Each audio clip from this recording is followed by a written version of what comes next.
26 নিৰ্বাচনৰ পূৰ্বে এতিয়া বিজেপি চৰকাৰখনে হিন্দু আৰু মুছলমানৰ ৰাজনীতি কৰিছে।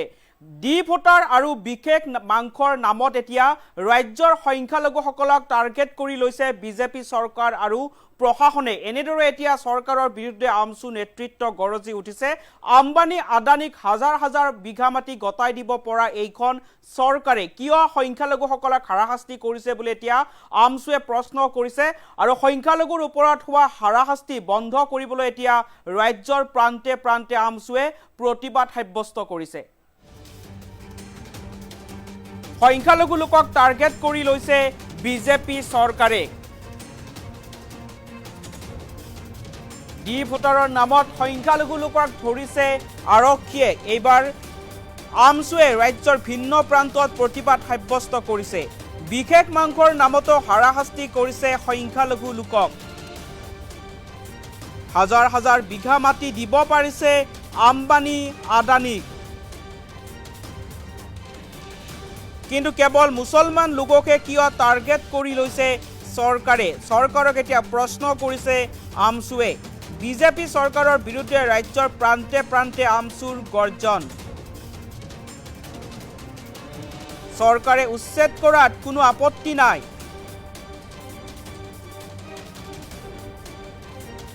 কিন্তু উচ্ছেদিত লোকক পুনৰ সংস্থাপনৰ ব্যৱস্থা কৰি দিব লাগে চৰকাৰে। এনেদৰে এতিয়া চৰকাৰৰ বিৰুদ্ধে গৰজি উঠিছে আমছু। কেৱল 2026 নিৰ্বাচনক লৈ হিন্দু মুছলমানৰ ৰাজনীতি কৰিছে বিজেপিয়ে। বিজেপি চৰকাৰৰ বিৰুদ্ধে উত্তাল প্ৰতিবাদ সাব্যস্ত কৰি এইবাৰ বিস্ফোৰক মন্তব্য কৰিছে আমছু নেতৃত্বই। আৰু ৰাজ্যৰ ভিন্ন প্ৰান্তৰ লগতে ঢেকিয়াজুলিত আমছুৰ অৱস্থান ধৰ্মঘট। চৰকাৰ বিৰোধী শ্লোগানেৰে উত্তাল পৰিৱেশৰ সৃষ্টি কৰিছে এতিয়া আমছুৱে। হোজাই, তামুলপুৰ, বঙাইগাঁও, গোৱালপাৰা, বিজনীত আমছুৰ তীব্ৰ প্ৰতিবাদ।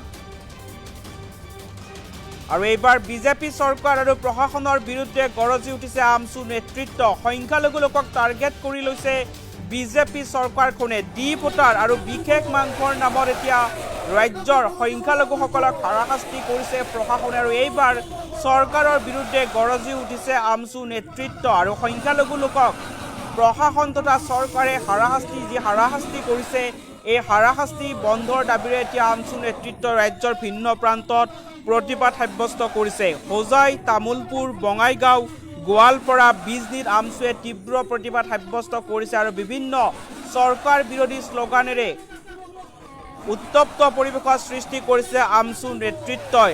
চৰকাৰে উচ্ছেদ কৰাত কোনো ধৰণৰ আপত্তি নাই, অবৈধ বেদখলকাৰীক উচ্ছেদ কৰাত আমছুৰ আপত্তি নাই, কিন্তু উচ্ছেদ কৰাৰ পূৰ্বে পুনৰ সংস্থাপনৰ ব্যৱস্থা কৰি দিব লাগে চৰকাৰে। এনেদৰে এতিয়া চৰকাৰৰ ওচৰত দাবী তুলিছে আমছু নেতৃত্বই। আৰু বিজেপি চৰকাৰৰ বিৰুদ্ধে উত্তাল প্ৰতিবাদ সাব্যস্ত কৰিছে আমছু নেতৃত্বই। কেৱল মাত্ৰ 2026 নিৰ্বাচনক লৈ বিজেপি চৰকাৰখনে হিন্দু মুছলমানৰ ৰাজনীতি কৰা বুলি এতিয়া আমছুৱে চৰকাৰৰ বিৰুদ্ধে বিস্ফোৰক অভিযোগ উত্থাপন কৰিছে। আৰু কেৱল মাত্ৰ মুছলমানক কিয় টাৰ্গেট কৰি লৈছে বুলি এতিয়া আমছুৱে চৰকাৰক প্ৰশ্ন কৰিছে। আৰু বিজেপি চৰকাৰৰ বিৰুদ্ধে এতিয়া ৰাজ্যৰ প্ৰান্তে প্ৰান্তে গৰজি উঠিছে আমছু নেতৃত্ব।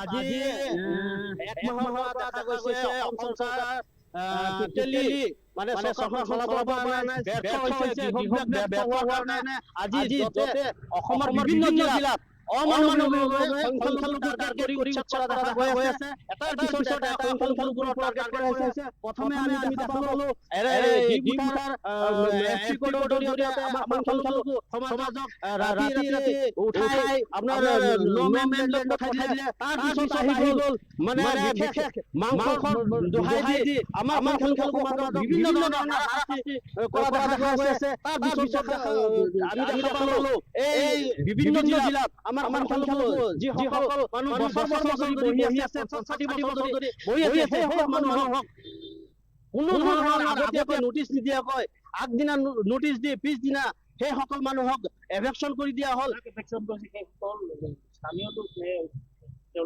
সেই সকল মানুহ ভাৰতীয় হয়, সেই সকল মানুহ অসমৰ অসমীয়া হয়। ইমানখিনি সিহঁতৰ নথি পত্ৰ থকা স্বত্বেও সেই সকল মানুহক এদিন আগত নোটিছ দি তেখেতসকলক এভেকশ্যন কৰা হ'ল। চৰকাৰৰ প্ৰথম দায়িত্ব হ'ল মানুহক অন্ন বস্ত্ৰ বাসস্থান মৌলিক অধিকাৰখিনি দিয়া। সেইখিনি আমি আজিৰ তাৰিখলৈকে এই চৰকাৰখনক আমি দেখিবলৈ পোৱা নাই। আৰু যি গোৱালপাৰাত শেহতীয়াকৈ উচ্ছেদ কৰা হ'ল সেইখিনি মানুহক আবদ্ধ কৰি ৰখা হ'ল। আমাৰ অসম সংখ্যালঘু ছাত্ৰ ইউনিয়নৰ সন্মানীয় সভাপতি সোমাবলৈ দিয়া নাই, বিভিন্ন দল সংগঠনক সোমাবলৈ দিয়া নাই। সেই মানুহ কি খাইছে, কি পিন্ধিছে, কি কেনেকুৱা আছে, সৰু সৰু বাচ্চাৰ পৰা লৈ বৃদ্ধ মানুহৰ পৰা লৈ গৰ্ভৱতী মহিলাও সেইখিনি মানুহ আবদ্ধ হৈ আছে। আমাৰ দাবী হ'ল উচ্ছেদ কৰক, আমাৰ ক'বলৈ নাই। চৰকাৰ যদি মাটি লাগে উচ্ছেদ কৰক, কিন্তু উচ্ছেদ কৰাৰ আগত যিখিনি মানুহক উচ্ছেদ কৰিব সেই মানুহখিনিক পুনৰ সংস্থাপন দিয়ক। পুনৰ সংস্থাপন দি এই ল'ৰা ছোৱালীখিনিক শিক্ষাৰ অধিকাৰ দি সেই মহিলা কাৰ্যসূচী লৈছো। আজি চাওক সংখ্যালঘু সংগঠনৰ আজি গোটেই অসম লৈ পেলাই আমচুৰ এই অৱস্থান ধৰ্মঘট কাৰ্যসূচী চলি আছে। আজি এটা জাতিক এটা ধৰ্মৰ মানুহক চাই উচ্ছেদ কৰা হৈ আছে। গতিকে এই বস্তুটো বন্ধ হ'ব লাগিব। সুপ্ৰিম কোৰ্টৰ গাইডলাইন আছে যে মানুহবিলাকক আপুনি সংস্থাপন নকৰাকে সেই মানুহবিলাকক আপুনি উচ্ছেদ কৰিব নোৱাৰে। আজি আদানী আম্বানীক হাজাৰ হাজাৰ বিঘা মাটি দিব পাৰিছে, ৰামদমক মাটি দিব পাৰিছে। এই অসমত থকা সেই মুছলমান মানুহবিলাকক টাৰ্গেট কৰি কিয় লোৱা হৈ আছে? গতিকে মুছলমান হোৱাৰ কাৰণেই এই চৰকাৰখনে 26ৰ নিৰ্বাচনী পৈতৰণি পাৰ কৰিবৰ কাৰণেই এই ৰাজনীতিবিলাক খেলা হৈ আছে। গতিকে আমাৰ দাবী